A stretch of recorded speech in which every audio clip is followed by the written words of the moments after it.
Uh, oh, I did see something about that Dark Lord Presents. So the stop killing games things. Um, the reality is that I think most of the people who I'm going to give my very brief because I don't know enough about it to make an educated because I don't care. I don't care. Because the thing of it is what I understand of it is it's a bunch of angry gamers who don't understand copyright, trademark, server infrastructure, or running a business. That's what I understand of it so far. Because what I have seen is it's related to people talking about how it isn't right that game companies should be allowed to take online games offline. Um, so that speaks from a place of great ignorance. I can say this as someone who has founded a game studio to create an MMORPG, created the MMORPG, launched the MMORPG as a live service game. So it is not feasible to take a game that was designed as a live service product and suddenly convert that into a single player product for people to enjoy in perpetuity.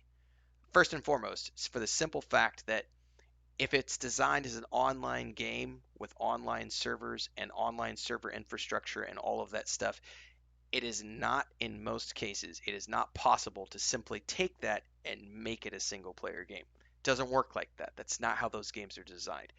The people who think that that's something that's feasible have a great ignorance in terms of how game development works, the infrastructure of and networking involved in multiplayer, co-op, and live service games.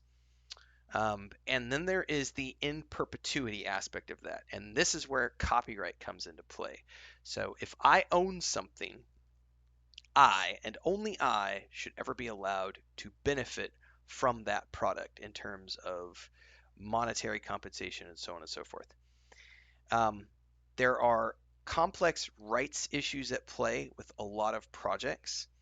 But I can tell you one thing is that if I am not actively managing something that has my name on it and is an IP that I created, I am not going to just let people have that for free because it's my product and it's my creation. It's my little intellectual property, and I'm the only one who has the right to do anything with that property ever. You, as a customer, don't really enter into the picture when it comes to a game because what a game is you're essentially, and this goes back to, if you didn't grow up in the 80s, you're not going to remember this. If you used to rent videotapes, if you ever own, um, go back, I think it's DVDs and even Blu-rays still do this. Go watch a DVD or a Blu-ray or a VHS tape, and at the beginning of that video, and I know specifically they used to do it back in the day with VHS. At the beginning of the video in VHS, there would be a big pop-up that would be like an FBI notice warning, and it would be, this is copyright material. You're not allowed to distribute it. Blah blah blah blah blah. This copy is yours and yours alone, but you're only licensing the use of that for personal consumption. What that means is that you have a copy that is your copy, but you can't do anything with that copy other than view that copy. And if you ever do anything else with that copy, such as give it to a friend, you are breaking copyright law because you're allowing someone else to do it. Now, is that hard to police? Yes. It gets even stickier and fuzzier when you start talking about digital works, PDFs. Um, it gets into really gray territory. But the reality is that this is why when you're not actually buying a game when you buy it on Steam. What you're doing is you are licensing a copy of the game from the publisher. You don't own that. You own a licensed copy of that. And at any point in time, that licensed copy can be taken away if the rights holder determines that they are going to take it away, or if the game becomes unavailable because of time passing. Um, So again, without knowing the intricacies and all the ins and outs of that stop killing games movement, I know from what brief things I've seen about it, it's just a bunch of people who don't understand rights, who don't understand copyright, who don't understand server infrastructure, who don't understand live service games and what it takes to keep a product running long term. Um, so, um, and that's why, with all due respect, Dark Lord Presents, that displays a great ignorance of. Because so the statement you just made is, I think if the Dune server shut down for multiplayer, you should still be able to play solo in some way. And again, that goes to just a great ignorance of A, not understanding how multiplayer games are designed, not understanding the rights that Legendary owns from the Herbert family in regards to the length of. So this is where we get into. This is going to be me talking longer than I wanted to talk about a subject, but I have to now. So let's say I am Brian Herbert, Frank Herbert's son, and I have sold Legendary Entertainment the rights to make movies around my father's work, which I control because I am the son who inherited the rights to that work. I have sold Legendary Entertainment the rights to make movies and video games based on my father's work and also the work that I've worked on because I, as Brian Herbert, have created additional books and comic books with Kevin J. Anderson in the world of Dune. And our family, Herbert, I believe it's Herbert Enterprises, owns the rights to. No, no, I'm just saying. It's not a you thing. It's an ignorance in general thing. That the ignorance of the public of how these things work. So it's not you being ignorant, and it doesn't mean ignorant as in you're a stupid idiot. It means an ignorance or a lack of information on. Way too many people don't understand words these days. It does not mean you're a stupid idiot. It means you have an ignorance on the topic. So I am Brian Herbert. I own the rights to Dune. I loan those rights to Legendary Entertainment for a sum of money. And Legendary Entertainment purchases those rights from me for that sum of money for X amount of time. Let's say it's 10 years. So for 10 years, Legendary Entertainment is allowed to make movies and video games based on my family's work, my dad's work and my work, the world of Dune. Now, at some point down the road, when that 10-year period has finished, the rights are probably going to revert back to the Herbert family. Now, Legendary may have a clause in their contract that says they are allowed to extend their use of the Dune world for another chunk of money, for another chunk of time. But that's probably predicated on them having some sort of active project in development. So let's just say, for the sake of argument, the 10 years are up and Legendary Entertainment decides that they don't want to renew their license and they no longer want to do anything with the Dune world, right? So they decide they're going to move on. They're going to go create intellectual property of their own, and they're no longer going to use licensed products. So they're no longer going to do anything with the Dune universe. So the rights for the Dune movies and video games go back to the Herbert family after 10 years. Brian Herbert, now being 85 years old, says, I don't want to do anything else with the Dune universe right now. I'm old. I want to retire. My kids don't want to do anything with it. We're going to put the Dune IP into hibernation, meaning that we're still going to sell books. The publisher's still going to sell books, but we're not going to actively engage in any movie development, TV show development, video game development, or other media development of any kind. And they, as the owners of that material, have the right to say that because they own the rights to that intellectual property. That means that any video game that was in production at the end of that 10 years stops production. Any video game that was a live service title ceases to be in operation and is no longer accessible by anybody. Why? Because the rights holder decided they didn't want to pursue that anymore.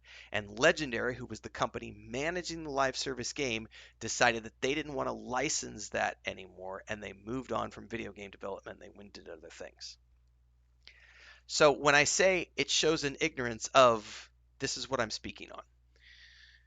Just because you want to be able to play the Dune game more, I would love to play the Dune game more. But the reality is that the rights holder has said, we don't want to do video games anymore. Legendary, who is the person who is leasing the rights, doesn't want to pay for it anymore, which means those live service products are no longer going to be in existence anymore.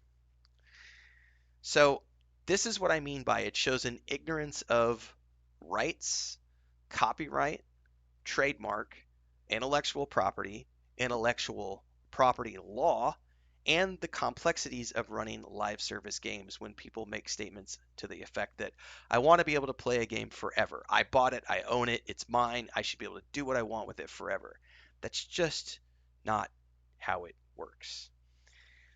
And the problem is that many people who are making these statements out there don't understand any of the things I just talked about. They don't understand copyright, intellectual property law, international property law, licensing of IPs, rights issues as a general. Because like if I own an IP, I can sell off fractionalized rights to everything. So I don't have a copy of my book in front of me um, somewhere.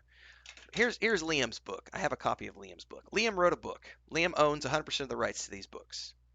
Liam might decide that I'm gonna lease the rights out to this company. They're gonna make a video game.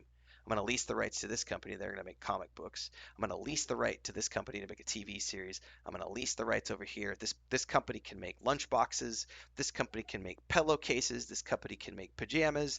This company can make toys, specifically action figure toys. This company we'll give Lego a license to make Legos based on my book. And at any point in time, when he has written the contracts for all of these things, Liam is going to stipulate in his contract that these companies only have 5 or 7 or 10 years to create products based on their work. At the end of those 10 years, all of those contracts stop being valid, and the companies either have the right to continue those contracts for more money, or they stop doing those contracts and those become discontinued products. This is why action figures become rare, because at some point down the line, they become discontinued. And so if you own an action figure from a certain line or a comic book from a certain line, you own something that's rare because it's one of a kind. It's from a limited run series. That's how rights work. And it's always, like Transcend just said, it has always worked that way. So yes, it blows my mind as well when people think that because they bought something in the context of, you know, I bought a book, I get to do whatever I want with it. No, no, no, no, no. You bought a copy of a book that you have the rights to read, but you don't have the rights to do anything else with it. And when we're talking digital, um, it's way more complex. When live service enters the picture, this is one of those things where, yeah, when a rights holder decides to stop doing something with those rights, if it's a live service product, it goes away. Just like a limited edition action figure, it's going to go away and it's never around again. And if you were around to play it when it was live, cool. But if the company has decided to move on, or the rights holder decides to move on, or the rights holder decides they don't want to do it anymore, yeah, it's not feasible. Now, the other aspect of it is for like single player games. GOG does a good job of like keeping older games alive, but let's just say we talk about a game from the 1980s. It was programmed in a specific language for a specific period of time. It is not necessarily feasible to take a game from 1985 and have it run on a Windows 11 machine in 2025, because the programming languages were so different back then, it's not necessarily feasible. And when consumers make demands like, well, I should be able to play that game just because I loved it when I was 7 years old, again, you're speaking from an ignorant place of not understanding the complexities of programming languages and how those have evolved over time. Yeah, Mike, this is literally explained in the terms and conditions that people never read. Like, if you've ever read the terms and conditions for any game you've ever purchased or ever, or any movie that you've ever purchased, you don't own shit.